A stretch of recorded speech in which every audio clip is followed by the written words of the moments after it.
Hey everybody, it's GauntletX and welcome back to some more Magic Arena, and today we're going to be playing another Premier Draft of Khans of Tarkir. Without further ado, let's get into our Pack 1 Pick 1, which is a pretty exceptional pack. We've got a Sage of the Inward Eye for our rare, which is a great Jeskai card, the only issue being that it is going to lock us into Jeskai particularly. We've got an Arc Lightning, which is a mono-colored spell that's also just an excellent removal spell. It can often kill 2 things in this format. I've had it kill 3 one time before, which was completely insane, so really great efficient removal there. That's also one of the most open cards in the pack, one of the most flexible in terms of the amount of decks that it can fit in. And then there's Chief of the Scale, which is a pretty solid uncommon for Mardu or Abzan, white, black, red, or white, black, green. So really, for me, it's between the Sage and the Arc Lightning. It's between raw power and flexibility, and I'm going to go for the flexibility here. I'm going to start with the Arc Lightning, since this can fit into 3 of the Clans of Tarkir. For Pack 1, pick number 2. Don't see anything incredible this time around. We've got a Snowhorn Rider, one of the better morphs in the format. For a Teamer deck, the Weapon Master is also perfectly fine as a big morph card for Jeskai. Mardu Skull Hunter is a pretty great aggro card because it's a good draw later in the game, being a 2-for-1, a 2-1 that hits the board and makes your opponent discard a card. If you draw it early, you have to have like a lot of 1-drops to be able to get that raid trigger the second you cast it, but it is a great draw later in the game. It's not too much other than that. There's like just really defensive spells with Dragon's Eye Savants and Scion of Glaciers, and they're fine at doing some defensive work, but not massively exciting. Guess I'll just take a Mardu Skull Hunter here. I mean, we could also take like a Thornwood Falls that would help us in Teamer or Sultai, but obviously Sultai would be off of the Arc Lightning here. Just grab a Mardu Skull Hunter. Pack 1, pick number 3, there's another Mardu Skull Hunter. There's also an Arrow Storm out of red. There's Throttle, but that's kind of just a worse Arrow Storm. Throttle is instant speed, but the Arrow Storm can also shoot face, and it can do 5 damage instead of 4, which is pretty huge. Yep, these are my favorite cards, probably Skull Hunter or Arrow Storm, but Teamer Charger is also fine. I'm going to go for another Mardu Skull Hunter. I'm just going to load up on these things. Maybe try to play a deck that just has tons of 1-mana creatures to trigger their raid consistently. Do some Mardu nonsense.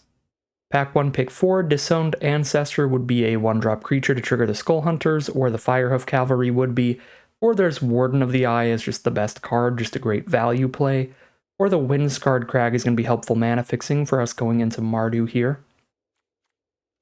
I'll go for the Windscarred Crag. Pack 1, pick 5. Kintree Invocation is definitely the best card towards Abzan. They've got some really high toughness cards, but that's kind of far from what we're doing. I guess the Double Skull Hunters are black spells, so they would fit into a deck with Invocation, but they're really low toughness, so they don't work well with it. I feel like this is powerful enough to speculate towards. Like a gigantic creature for 2 mana. There's the Sultai Soothsayer to go with it. This is a great value play. Maybe we're pushing towards Sultai here. Yeah, I would say getting 2 Sultai Soothsayers in a row is a great reason to do that.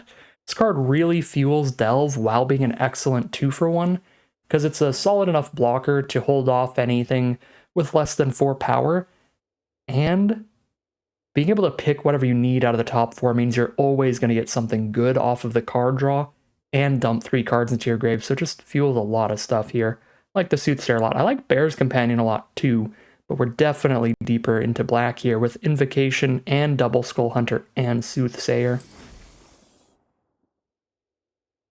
Pick number 8. Not much here. Bitter Revelation can be fine, or the Highland Game can be fine to buy us a little time.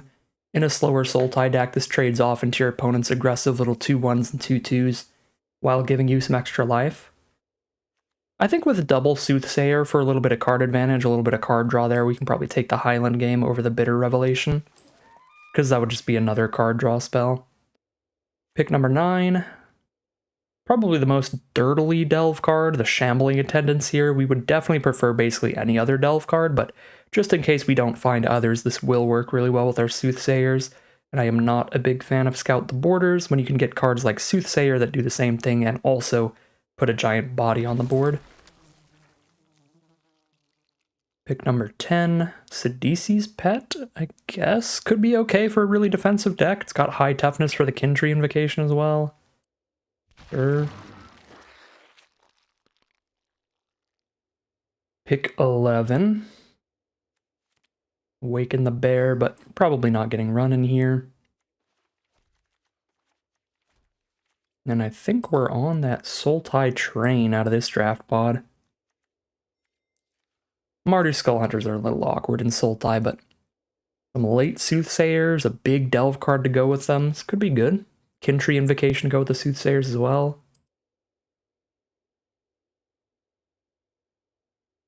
I think I take Become Immense over Rakshas's Secret, but both would be exceptional here. Alright, and a Smoke Teller is certainly playable. So pack 2, pick 1. What do we got? We have Herald of Anafenza towards Abzan. I guess the only blue cards we have right now are 2 copies of Soothsayer, so we're not locked into Sultai over Abzan. So if we open a powerful Abzan rare like this, we can take it.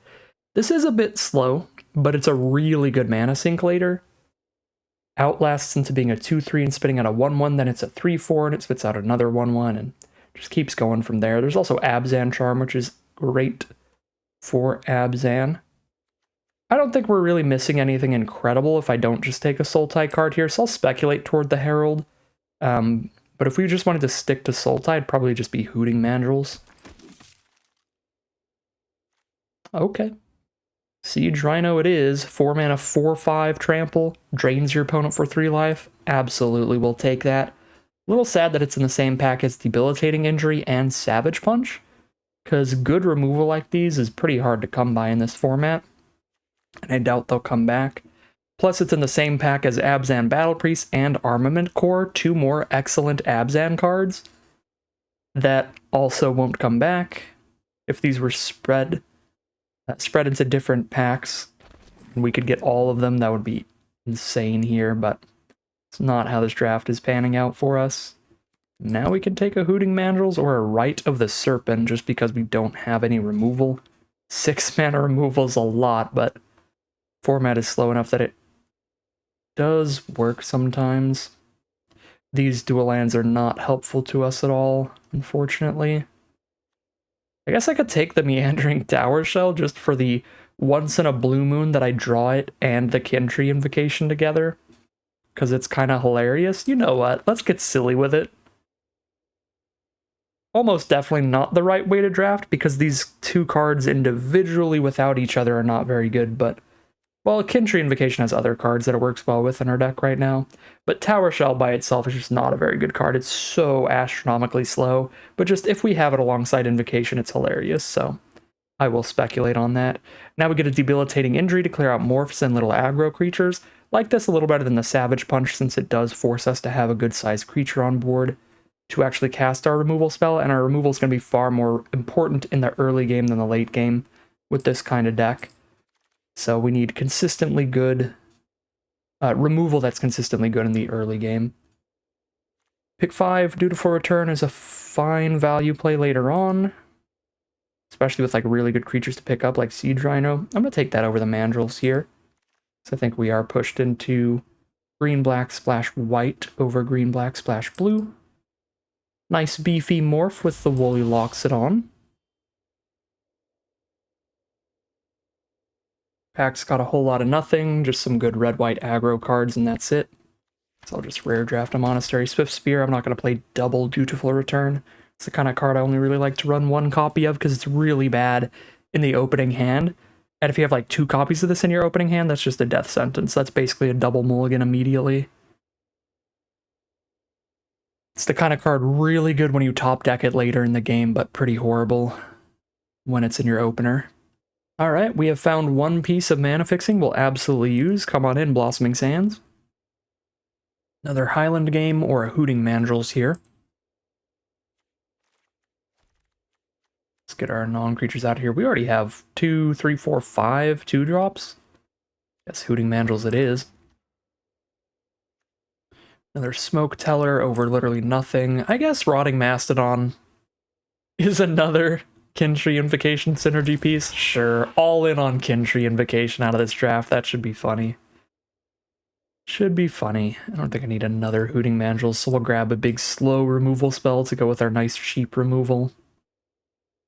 I don't think I'll be playing any of these. Maybe Unyielding Krumar because of where it fits in on the mana curve. Looks fine. Loxodon, that's a 3-drop because Morph. And then... Ooh, we get another Rotting Mastodon. Sidisi's Pet's also 3-drop. Okay, this is the actual mana curve now, right? Yes. Pack 3, pick 1. We open 1,000 Winds, one of the best blue spells in the format. I'm only 2 cards deep into white. You morph this up and you just bounce your opponent's entire field back to their hand in the right position. Anything you don't bounce, like if they have a Vigilant threat or something, you can probably just kill with your 5/6. Card's insane if you can flip it up. And there's really nothing in Abzan. It's just a Throttle, Rite of the Serpent, or a Smite the Monstrous. All kind of mediocre, pretty expensive, or narrow removal spells, so we'll speculate on 1,000 Winds. But the mana ain't looking great to do that. Now we've got an Abzan Guide or an Armament Core. Both are excellent Abzan options. I think the Abzan Guide's definitely more flexible since it fits into the curve earlier and you don't need the white mana to cast it. But the Core is potentially stronger, 6 power toughness for the cost. But I mean, a 4/4 lifelinker plays so well in this format. I don't know if this is even that much weaker when we do hit the perfect mana to cast either of them. I actually think I'd rather have Abzan Guide. I really like the idea of lifelink to get back in the game, grind things out well. See the Unwritten is really fun. Reveal the top 8 cards of your library, put a creature onto the battlefield, put the rest into the grave. If you have a creature with power 4 or greater on the board when you cast this, you get 2 of them. Super fun spell, but Dead Drop is so consistently good. Just make your opponent sack 2 creatures. The only time it's not good is when you're against the Mardu decks that have a bunch of Goblin tokens on board or Warrior tokens on board. Any other time, Dead Drop plays so well. There's also a green-black duel, which is probably the correct pick. Whatever, we're going just all in on fun nonsense with this deck. Let's grab that See the Unwritten and see how it works out for us. Pick 4, another Debilitating Injury is a very easy pick here. We don't have enough morphs for secret plans, which is a little sad because there's multiple copies here, so it would have been pretty cool. Green-white duel or Rattleclaw Mystic can help fix in, splash in our 1,000 Winds and our Soothsayers. Yeah, and this can dump so much mana out. I really like Rattleclaw Mystic. I'll take that over Blossoming Sands, and it's kind of like they're both mana fixing. The problem is this mana fixing can get killed by removal, but the Blossoming Sands can't, so... It's the funner card. It's the rarer card still, too. Another Hooting Mandrills, a Monastery Flock just to block all day long. Alabaster Kieran, actually. We don't have a lot of 4-drops right now, and this one plays pretty well in a format chocked full of 2/1s and 2/2s. Take the Kieran over the Monastery Flock. So we're also just deeper into white than blue, I think. Clever Impersonator's fun. It's just Clone. Clone's always just okay. I guess it's pretty hard for us to cast, so maybe we take a banner over it, but I'm not going to go for any banners. I'm just going to rare draft it, I guess. Pick number 8, another Kieran. Pick number 9, Smite the Monstrous is pretty narrow. Double Injury and a Rite of the Serpent. Don't think I'm going to run a Smite if I take it, so I'll just grab an uncommon for Vault Progress. Grab an uncommon here, I'm not playing any of this. We got the Dead Drop back, that's what it's all about. Grab the See the Unwritten and get the Dead Drop. We're living in magical Christmas land off of that pack. That is beautiful.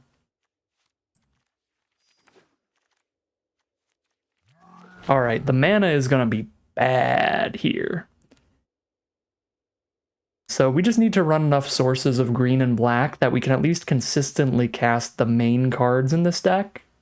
But we just want to be splashing a tiny bit for our 3rd and 4th colors. The mana might be bad enough with literal just 1 land that we should only play 3 colors here. Drop the blue. If we drop the blue, I think we still keep the Rattleclaw Mystic just as a tapper for green. Yeah, because the really big, really good reason to play blue is a double blue card. Just morphing it on the board isn't worth a full card. It's that flip up that's incredible. Alright. I don't think we got there mana-wise for the 4-color deck. Let's move our morphs over on the mana curve. Oh, this looks like a really reasonable mana curve. Liking that. We don't have a huge delve theme going here. We don't have a lot of self-mill, so Shambling Attendants, Hooting Mandrills get weaker. I think Dead Drop's still good enough to definitely run that. Maybe Become Immense as well gets cut. Probably cut Awaken the Bear as well. I'd cut Awaken the Bear before I cut Become Immense, so I'll just cut that right now. Other than that, some filler kind of creatures like a Smoke Teller, some of our more filler smaller morphs like Sidisi's Pet and Sagu Archer. Unyielding Krumar at 4 mana is more filler than the Kirins. And then the Mastodons are literally just here for Kintry Invocation, which Tower Shell is too, but at least it's just like strictly better than the Mastodons. I guess not strictly better, because at least the Mastodons can attack and immediately deal the 2 damage. The Tower Shell attacks and then it just goes on a field trip to come back later, but it is way bigger. A 5/9 instead of a 2/8 for the same mana cost. Cost double green instead of just a single black, so it's slightly harder to cast, but I think it's better. Not by a lot to make it like a good card or anything, but in terms of the cards that we're literally just running to work with Kintry Invocation, Tower Shell is definitely cooler and stronger. So cut 4 of these random creatures probably. We're at 19 creatures right now. If I cut 2, we'll be at 17. See the Unwritten's kind of like another creature. Kintry Invocation's kind of like another creature. Yeah, we can cut 4 creatures here. So we'll keep the Become Immense in then. Little Delve Combat Trick, potential finisher. Cut the most dirtily of the Dirtlefest. Let's keep one of these morphs. I think just for another 3-drop. Guess I'll go the Archer over the pets.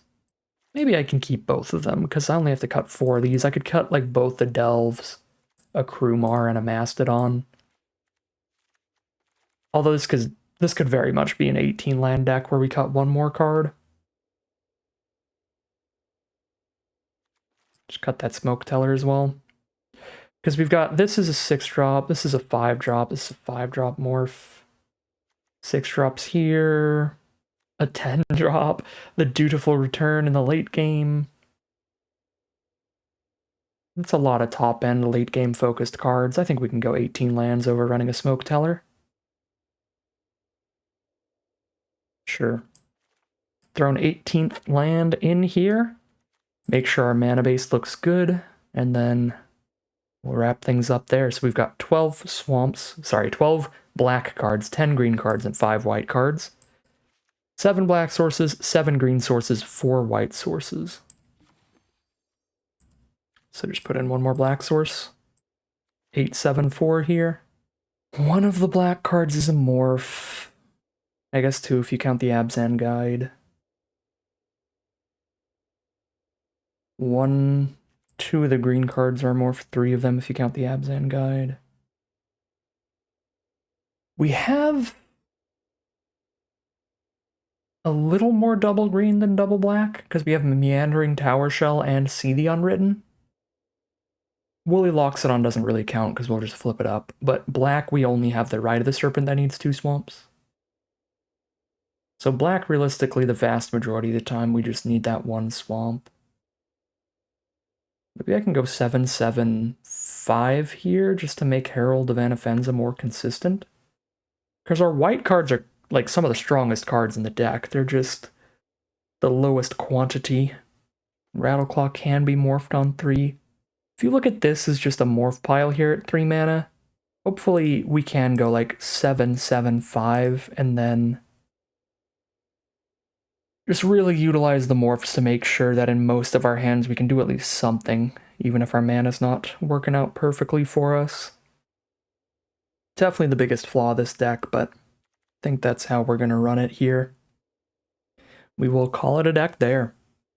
Alright, here's a look at the final build of our deck. Today we are on just an Abzan beef pile, a bunch of big high toughness creatures to go with a Kin Tree Invocation at the top of our curve. So we got a 5/9, we got a 2/8, we got 4 5s and 6 7s. So a lot of great cards for Kin Tree Invocation to be a huge creature later in the game, but also just some great spells in this color trio, in this clan. We've got Herald of Anafenza, of course the Siege Rhino we were talking about. An Abzan Guide is a great morph that can flip the game in your favor with all that life gain. And then the big fun mythic of See the Unwritten that just pulls the best creature out of your top 8 cards and slaps it onto the board. Hopefully trying to pull out that Siege Rhino or a Woolly Loxodon or something could be pretty great. So we've got a pretty fun deck here. The one big flaw being the mana base. Only one dual land means we're on a 7-7-5 split, which is a bit awkward for all this multicolored stuff, but we are doing the best we can with what we drafted, so hopefully the mana works out well for us, but we'll find out soon enough as we head into the gameplay. Alright, here we are for game 1 with some mana issues for sure, but the double morph in the hand means we'll be casting some stuff. Got 7 swamps in this deck. I'll go for the keep here, see how it pans out for us. We are on the draw, which helps a bit. First draw is a forest, which isn't super helpful, but it does mean we're going to keep hitting mana all the way up to potentially 6 for the Loxodon flip. So not completely useless. Our opponent is on Sultai for now. Thornwood falls into Swamp, and there's a Rattleclaw Mystic. That doesn't hit a black source. Does give us a lot of mana. So if I play it now, I have 4 mana up next turn. If I morph it next turn, then on turn 4, I'll have 6 mana. Doesn't even help unless I put the Loxodon down. I think I just cast this.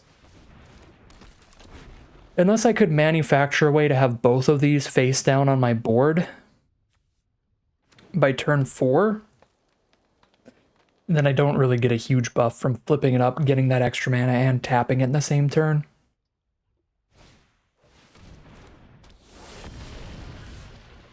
Well, that is an awkward draw. I think we trade Mystic into any face down here when we really just need black sources.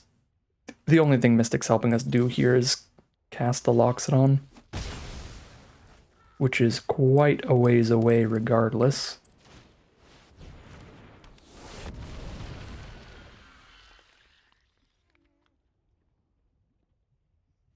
Probably should have played a forest over a plains there. We've got more green than white spells. Unlikely to matter, but it could, so definitely was not the right land to play. Alright, we'll just keep trading morphs here till we find a swamp. Ooh, they like this morph. They are not trading that one off. They're also only 1 mana away from 5, and 5 is that pivotal mana cost where you can flip up morphs that are big enough to eat 2/2s without dying. So now they could flip into their 3/4 flyer, start drawing cards, or flip into a 2/5 or a 5/3 or anything like that. So we can't afford to block here. There's Bellowing Saddlebrute, a 4/5, and there is the swamp. Which means I can flip up Sidisi's Pet, which doesn't do much. Can't attack into the Saddlebrute at all. Sidisi's Pet only costs 2 mana to flip up, so I can drop the Abzan Guide and still flip up the pet if we want to. Although I don't even know if we want to.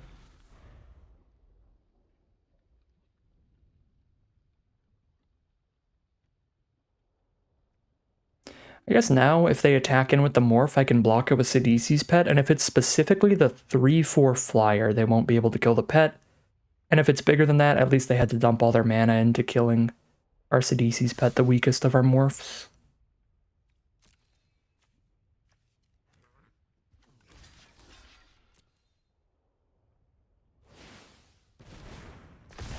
Pine Walker. Alright.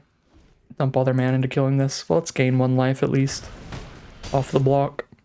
Nothing else to do with the 2 mana we got here.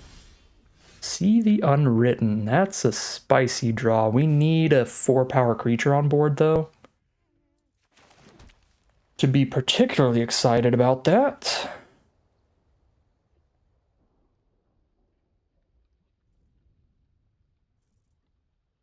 So I guess we're trying to flip up a Woolly Loxodon on blocks and keep it around.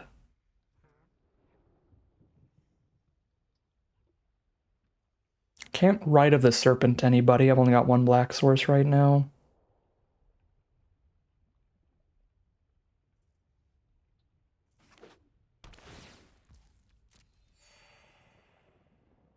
Could have attacked with the Loxodon while they were tapped out, so I flip it up if they block, and if they don't block, I just cast the Skull Hunter. That would have been an option, but then we wouldn't have a 4-power creature on board this next turn. Alright. I think I'm going to flip the Abzan Guide over the Loxodon here. Because flipping up the Loxodon could randomly kill one of their attackers later. But I'm going to be tapped out from flipping up next turn, so if I only have a 4/4 up and I'm tapped out, and they attack with a 5/5 and a 4/5, if I don't hit anything big off See the Unwritten, that's going to be miserable. Yeah, I guess I need to flip the better blocker here. Alright, See the Unwritten, Siege Rhino, Meandering Tower Shell. There's some blockers right there. We take those. Now we're probably going to Rite of the Serpent to Death Toucher.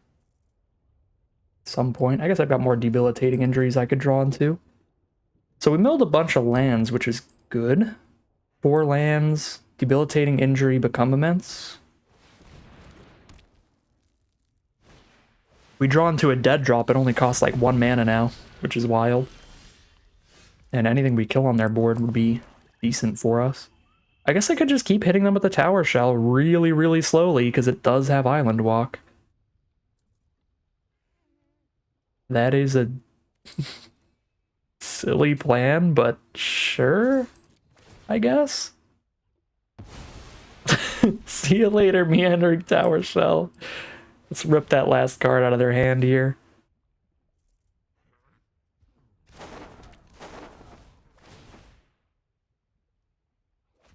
Ooh, it was a big old Death Toucher. Alright, cool. Don't want to flip up our Abzan Guide or just cast an Archer. Let's just cast an Archer. Make sure we've got a wider board state.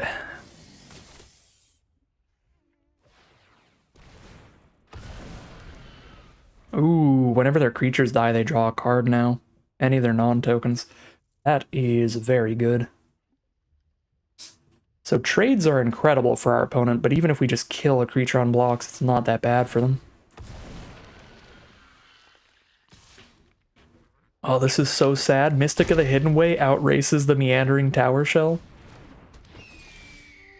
That's how slow it is. We can Rite of the Serpent the Mystic now, I guess. But here it comes. Come on back, Tower Shell. Whee! Boop. We know our plan. Opponent does get to draw a card off the horror specs, but this is like a... It's not even a 3, it's a 6-turn clock, because the Tower Shell takes a turn off every time.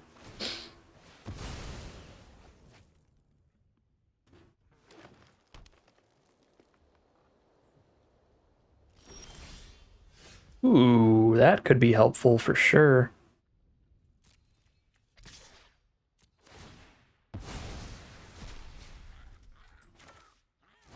Guess I don't have the mana to cast this and flip my Morph, but that's probably fine. Disdainful Stroke, sure. That is okay. Maybe hold a land in case they have their own Skull Hunters. Could be reasonable. I don't know if I have any draws that I wouldn't want to immediately cast. I would cast Dead Drop, Mastodon, Invocation. Almost every draw in my deck I just immediately cast here. And I would definitely immediately cast a Herald of Anafenza. You got this, Tower Shell.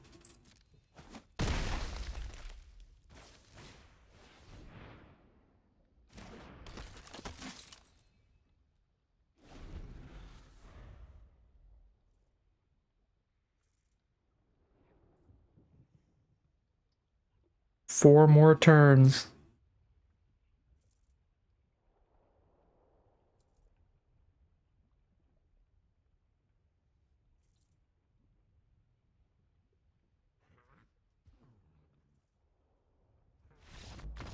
All right, they're over already. Was still gonna take a little while to finally kill them, but they are just tired of our tortoise friend. And we're gonna start things off 1-0 off the back of the silliest rare I think we've won with in a little while. Here we are for game 2 with perfect mana this time around. We are on the draw and they have taken a mulligan. So we are up in cards right from the get-go here. Alright, a green deck from our opponent. We got this nice early debilitating injury. If they've got anything good turn 2, they do not. Oh, hello, Herald of Anafenza. I believe we're supposed to drop that down and just start outlasting on turn 3 if they don't do anything crazy. Debilitating injury, fair enough. Now we can play a face-down Rattleclaw Mystic to play See the Unwritten early. Preferably we can draw into a power 4 creature before we do that. It's an Alpine Grizzly from our opponent. It's kind of the moment of truth turn here. If I flip up the Rattleclaw Mystic, we have 6 mana because it gives us 3 for the 2 mana that we put into it, and then we can also tap it. So I could See the Unwritten right now, but it would be for 1 card.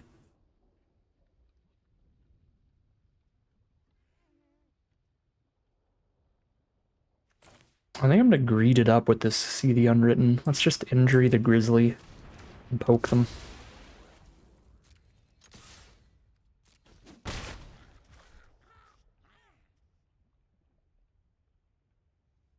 Did I play a second Plains this turn? What is wrong with me?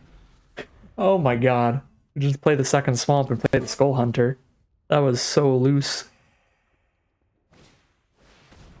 Just mind wandering in unsmart ways. Alright, now I have another green source towards See the Unwritten, even if the Rattleclaw Mystic dies here. So we certainly send in. Get the Skull Hunter discard to be up another card, and we can outrace a Mistfire Weaver. Next turn, if we hit another land, we probably just need to cash in the See the Unwritten. Be a little sad.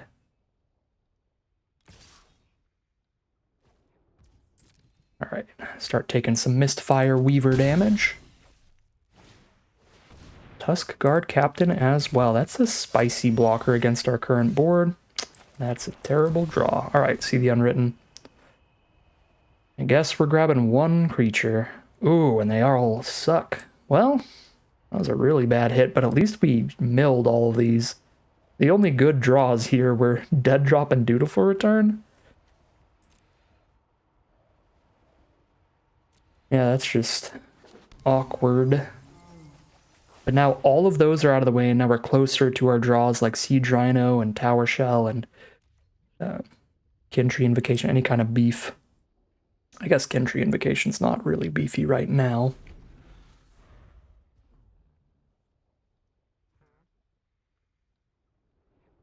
Well, if they ever outlast with the captain, then we do get to send in with the rest of the team. Although they probably won't do that unless it's a turn that they're also casting something else. No, they just do it. Ooh, Debilitating Injury?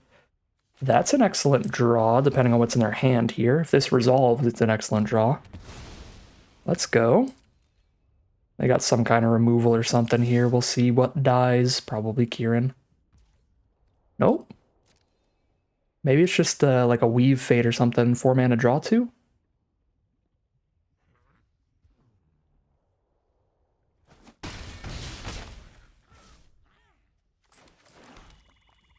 Alright, I gotta start playing the correct lands in future games.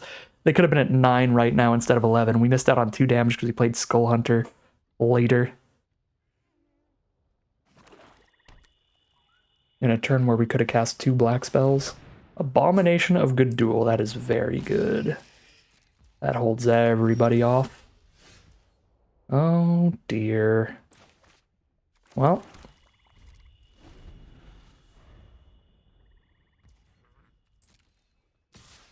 We're in a top deck war and they get to draw a card and discard a card every turn, which means we are not favored here despite the life totals.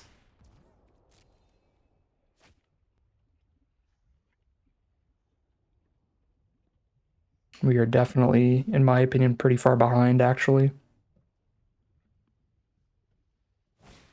Little chess advantage bar is very far in our opponent's favor.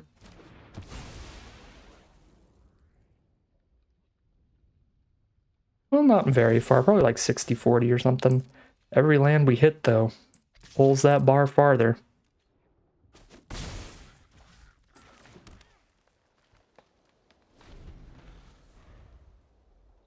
Because our opponent, like, basically can't miss. If they hit a land off the top, they can just ditch it to draw something else with Abomination, but anytime we hit a land off the top, it is just really, really bad. Oh, wow. That was an incredible draw. But they're digging for those draws with the Abomination as a card draw engine.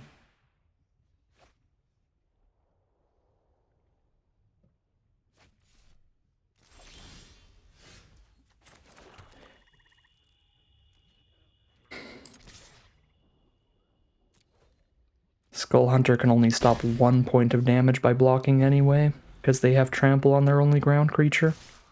So we slam in.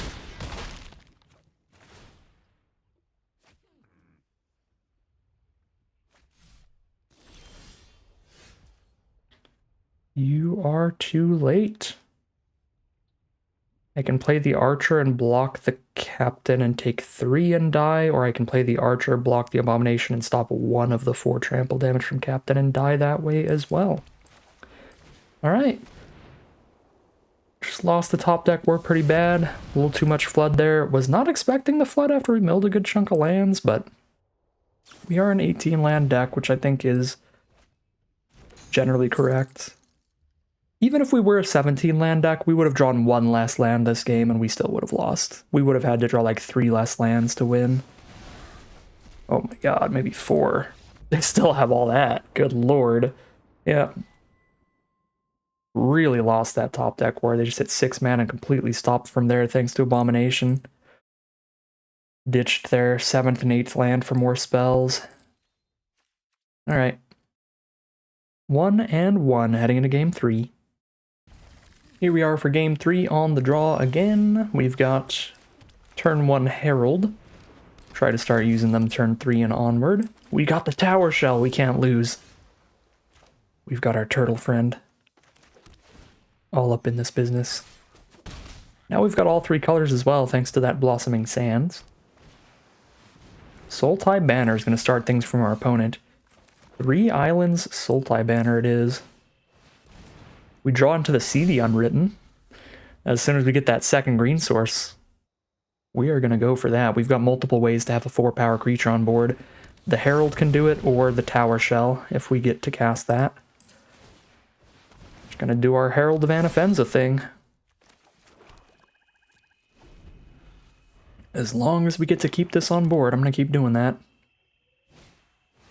Sultai Soothsayer, excellent value play. A 2/5 that draws them the best card out of the top 4 and mills a few to fuel some delve.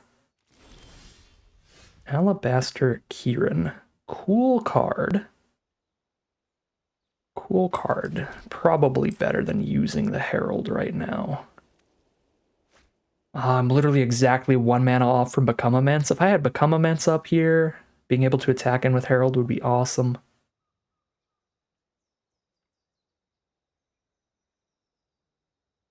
I guess I'm just casting Kieran, and the next turn we can play a Morph and use the Herald.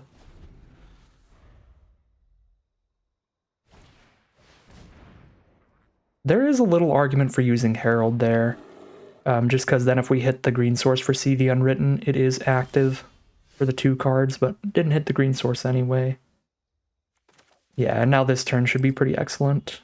We get to start chipping in with the Kieran, and we get to double up, play a Morph and use a Herald.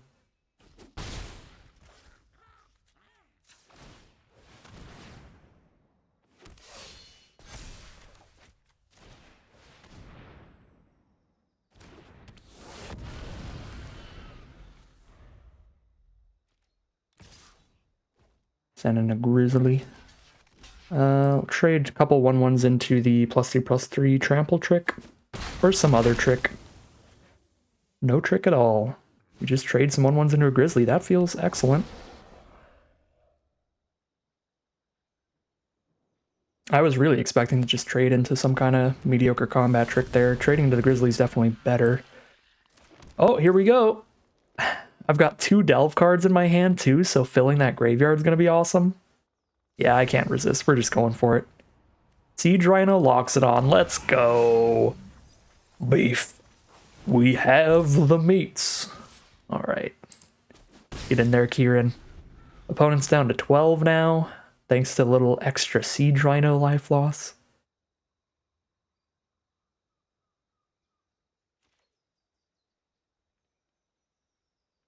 We've got 7 cards in the graveyard. We can delve for real cheap, and we've got to become immense as well.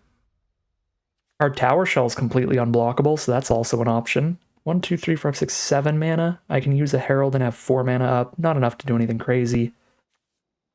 2 mana flip. Let's just start clearing things out here. All right, and I've got to become immense if I need it.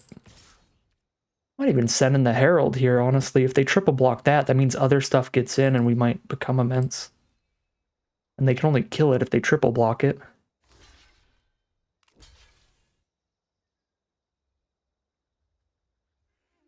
It's 8 damage right now. So I think I'm going to become immense and try to have 5 mana up in case we don't lethal them. Never mind. Now we don't lethal them.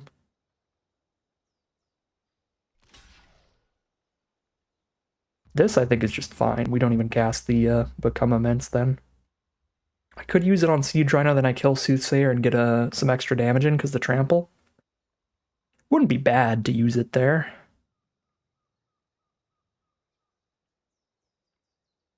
I think I have the mana to do that and also dead drop the rest of their board.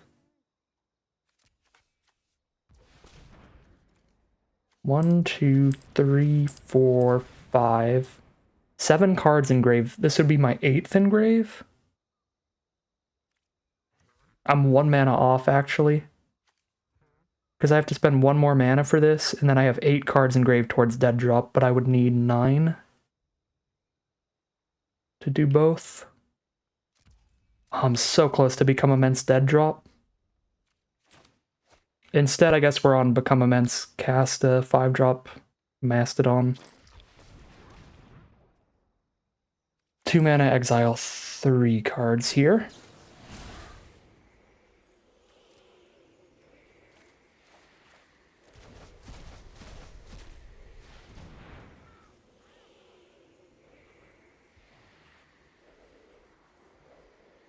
Wait, I need to exile another? Green and 2? I'm so bad at math.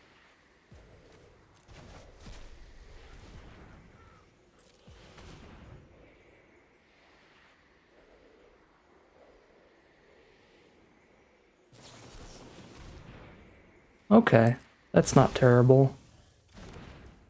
Because the Rhino's still not dying on this attack or anything. Cool. Alright. There's a Mastodon.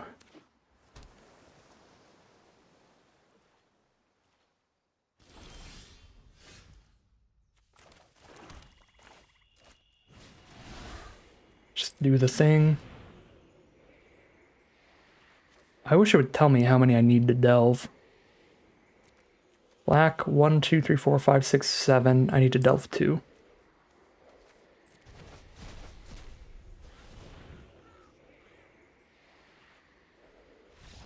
Alright, there's the concession from our opponent. We are now 2-1.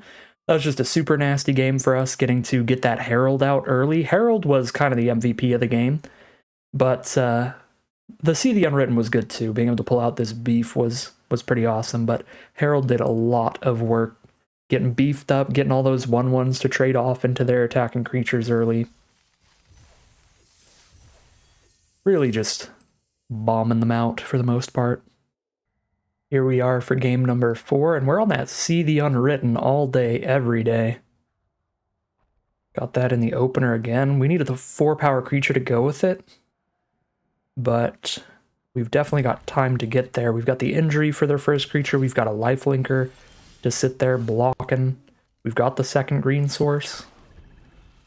Let's pay attention to the lands I play this time. So green before white.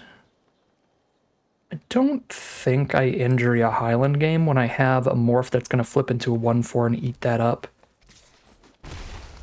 We injury the next card. Yeah, so they're going to play that. They probably don't flip it next turn, which means that we get to... I've got a lot of black spells here. I'm going to need double black up next turn. The plan is going to be to injury the Morph and then flip this up as a 1/4 to eat the Highland game next turn. The plan might not work out. They can always just cast removal here or just flip up the Morph this turn. But that's the current game plan. That should be pretty great. Buy us a lot of time.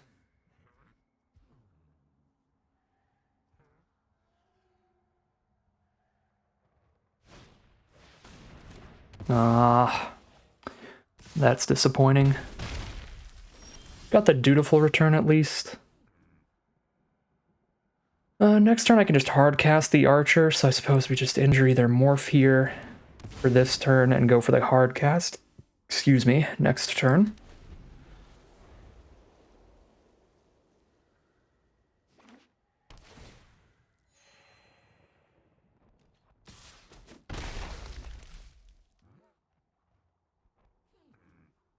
They got their own dutiful return. Sultai Scavenger. There. Happy to have a reach creature here, but if they can blow this up, then we're going to have some issues. I can dutiful return it back, but it's going to take me multiple turns before I can reestablish a blocker. Next turn would be Rattleclaw Mystic plus dutiful return, so I can at least block trade with the Highland game there. Well, this looks like Archer's dead. Maybe it's just a raid card, because it is a free attack. Oh! Oh, hello. Alright. I was terrified, but now I just have a 9 toughness card. That works. That certainly works. I can play this face down, flip it, and cast the Tower Shell to get a wider board immediately. Right? No. No. This is 3 mana to play, 2 to flip, then I'd have 4 mana total. I'm 1 mana off from doing that, because it doesn't have haste to also tap it that turn. So I have to spend 5 mana to play and flip it. I get 3 mana out of it, so I spend 5. I get 3, so I have 3 mana and 1 untapped land. Close, but can't actually do that.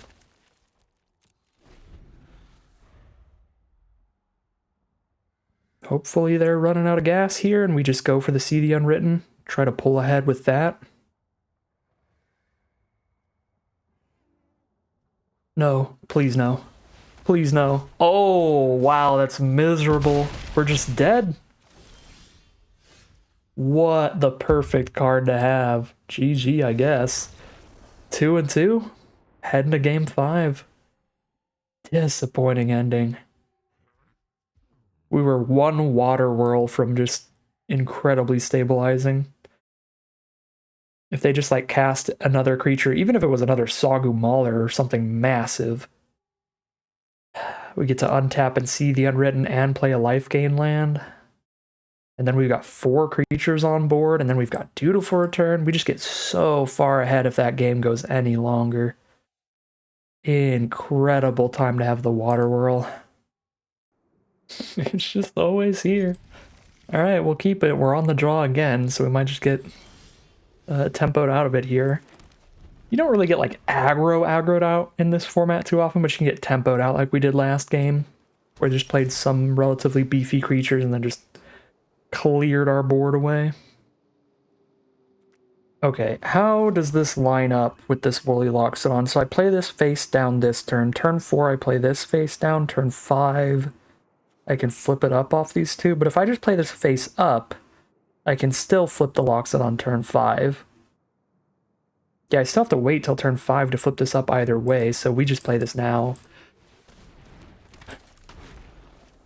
But it does let me flip Loxodon up turn 5 and then cast See the Unwritten turn 6. Instead of having to cast See the Unwritten before we have a face-up Loxodon. No, not a black source, that could kill my Mystic, and I would be sad. Not immensely sad, because it's only really giving us mana on turn 5 this game, but it would still be sad. Okay, face down card from our opponent. Here's a face down card from us. And we don't want to trade Mystic off because we want to flip our Loxodon turn 5.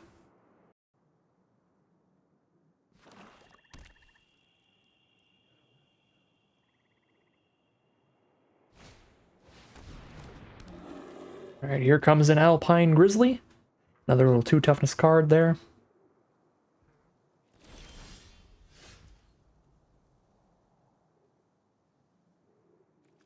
Well, so we don't do anything this turn. Still another turn before we flip the Loxodon.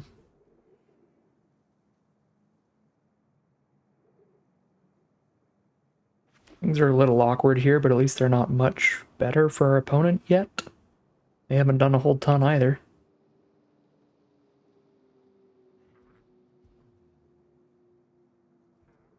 Oh, don't Savage Punch me. God, I hate that card. Oh, they're not Savage Punching me. Gotta take a lot of damage here. Savage Punch Alpine Grizzly is just like such an MVP wombo combo with both cards at common.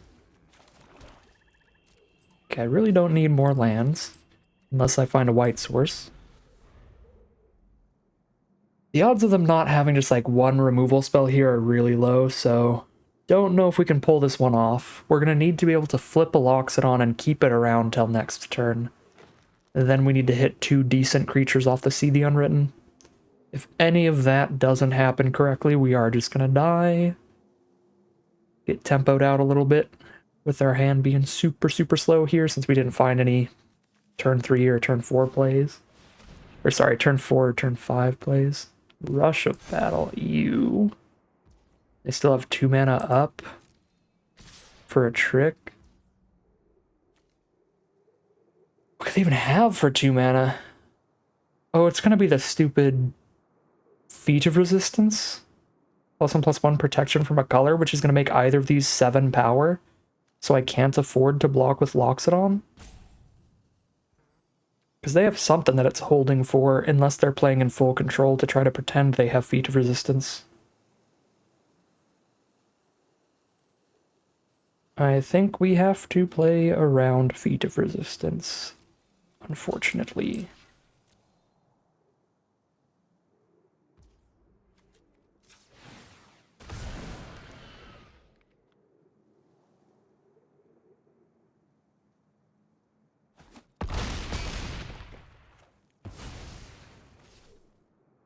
I can't think of a lot of other 2 mana instant speed cards that players would be running in this format for 1 in a white or 1 in a green. I think they just 100% have a Feat of Resistance, which also means if I don't find a green creature here, I'm just going to die because they give... Or if I don't find a non-green. Because they can give pro-green and just beat me down. I guess only for 5 damage. It's not quite dead yet. And Siege Rhino did gain me some life, which is good. Cannot afford to attack here.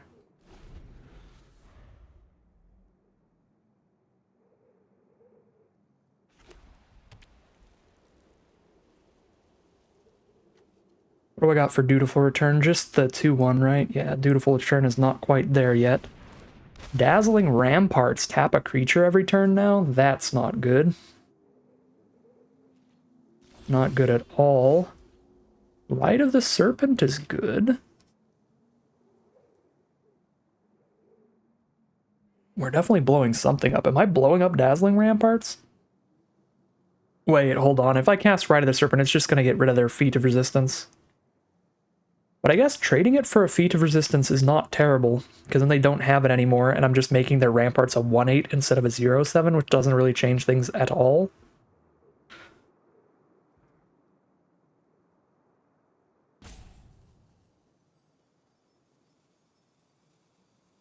So in theory, if they just pass through, they can tap one creature in our end step and one during their turn, so they can tap both of these later, but not quite yet. I think we do try to get them to blow Feat of Resistance on the Dazzling Ramparts, because they're holding up 2 mana for the rest of this game, definitely, if they have the feat in hand anyway. So get rid of the Feat of Resistance and pass.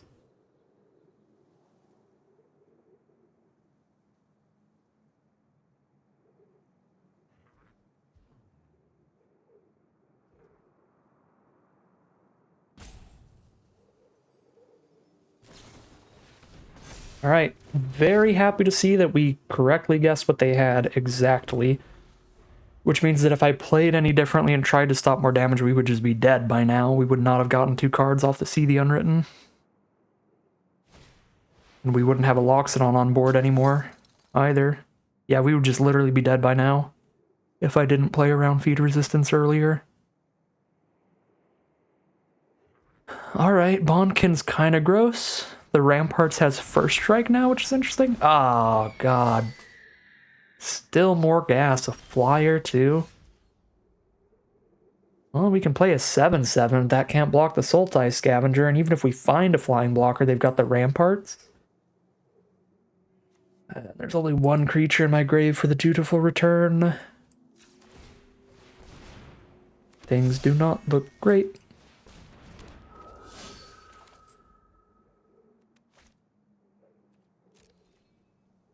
I think I've got enough blockers to send in a 6/7. Not that it's really gonna matter.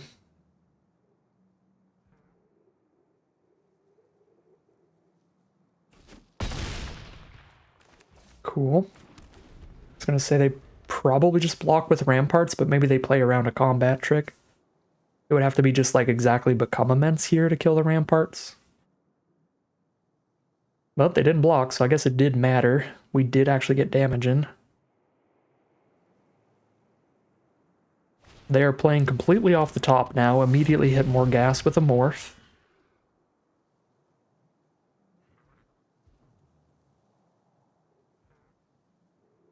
We're dead in 3 turns to the flyer. And if they just tap something during our end step and their turn, then they get to get in for a bit of damage on the ground as well. Next turn if we don't draw a blocker.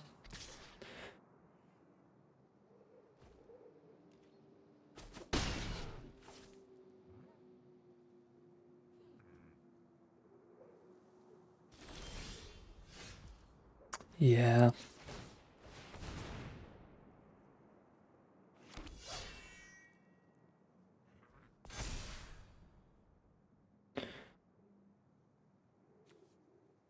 Guess I could have tried to bait them into killing our Siege Rhino, but they'd just block with Ramparts. And then it wouldn't die and I couldn't Dutiful Return it anyway. I pick up the Mystic, so I have 7 blockers. So Ramparts down this after they untap, and I still have 4 blockers for 1, 2, 3, 4 ground creatures. We're actually fine to not Dutiful Return yet. We're just taking the 3 in the sky.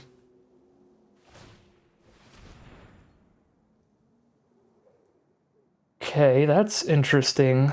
Now they don't have a 1/8 to block the Loxodon, so if I send it in, I only have 3 blockers up after these Ramparts. I just have a 2/1 and a couple 1/1s up on blocks, but they have no trample on the board, so that's not the end of the world. Trade into the 4/2, trade into a 1/1, chump this thing. Or I guess chump this thing.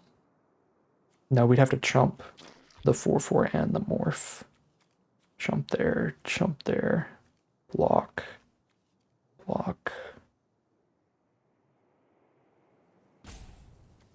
No, be here, here, here, here. But they would tap the Siege Rhino, so it wouldn't be. Rampart's math being confusing.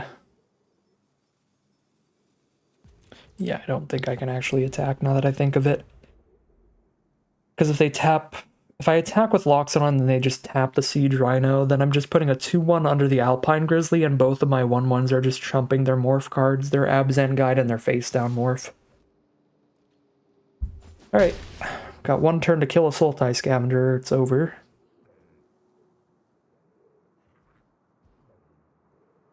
Unless they kill my Siege Rhino when we go for attacks. Then I can dutiful return it back and recast it to get another turn.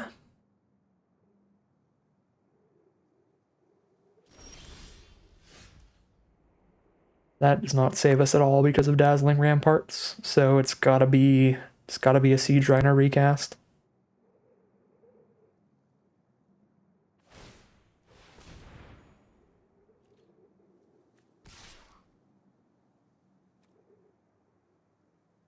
Five, 6, 7, 8, 9. Guess we do this so it's less suspicious. Because I'll still survive the crackback, because I'll recast the Siege Rhino and have another blocker on the ground. Please kill Siege Rhino, I'm begging you.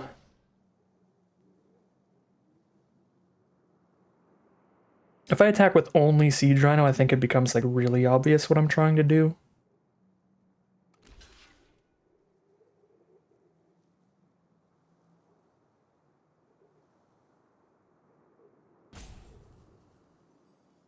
Maybe they can flip up a Morph to kill Siege Rhino? Oh. Oh, sweet Jesus.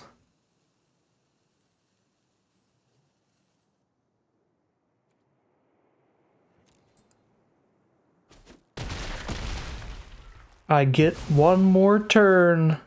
Let's go.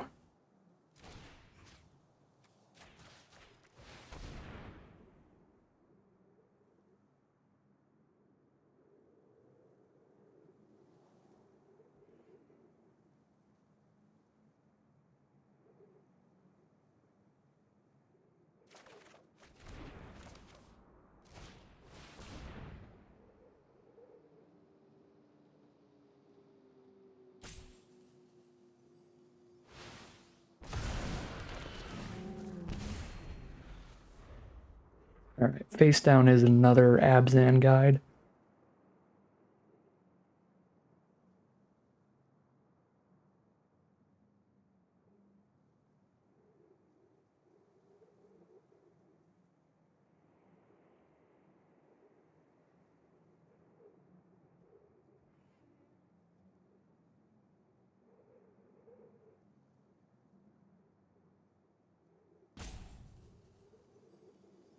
And they are frantically looking over the whole board. Do they have lethal? What did they just hit? Oh my god, they do. Resistance on white. God. Why? ASDFGHJKL. Alright. Well, this deck was fun. It's a pretty cool deck. Got some big bomby stuff. We have some mana issues with the deck, and it's a little bit slow. I think it could have done better than a 2-3, but that is where the cards land today. I don't think the curve's as slow as it played out. I think we just drew some really slow hands, even for this mana curve. Yeah, I think the deck played slower than it actually is, but it is definitely slow and grindy. So, I don't know. Don't think there's much we could have done in gameplay. I think a lot of those we played about as tight as we could to get a lot of extra turns in there, trying to get somewhere.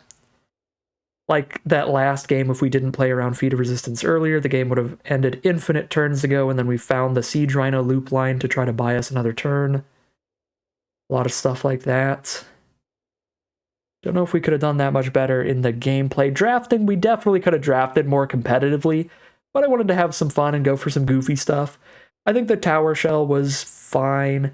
Mastodon was immensely filler. We didn't need to go for Mastodon invocation stuff, but Tower Shell was not as bad as I thought it would be, just because we actually played against a blue opponent for the really slow kills with the Island Walk. That was hilarious. At least we got to win a game off that. That was pretty cool. Yeah, I don't know. I don't think this deck was as bad as it played out. I think it probably averages out to a little better than 2 and 3, but it's certainly not a 7-0 or anything. We went pretty goofy and pretty silly here, and I dirtled around in the draft pod probably a bit too much before I completely locked in and decided what we were doing. Some early like Skull Hunter picks and stuff, trying to be in Mardu. Then we moved to Sultai, then we moved to Abzan in the end. So if we had locked in on a path earlier, the average card quality is probably a bit higher, but card quality was still pretty good. Siege Rhino, Herald, Abzan Guide, Rattleclaw. There's a lot of good cards in here, just a little slow and a little iffy mana-wise. So 2 and 3, it'll be today. But that is going to end today's video. As always, I'd like to thank my patrons and YouTube members for their support, as well as you for watching this video. If you enjoyed this video and are interested in seeing more like it, you can always like, comment, and subscribe to tell the YouTube algorithm to send you some more in your recommended feed. If you'd like to catch me live, you can check out the Twitch channel in the link in the description below. And if you'd like to support the channel directly, you can check out the Patreon link in the description below. But other than that, as always, thank you very much for watching, and I'll see you again soon for some more Magic Arena.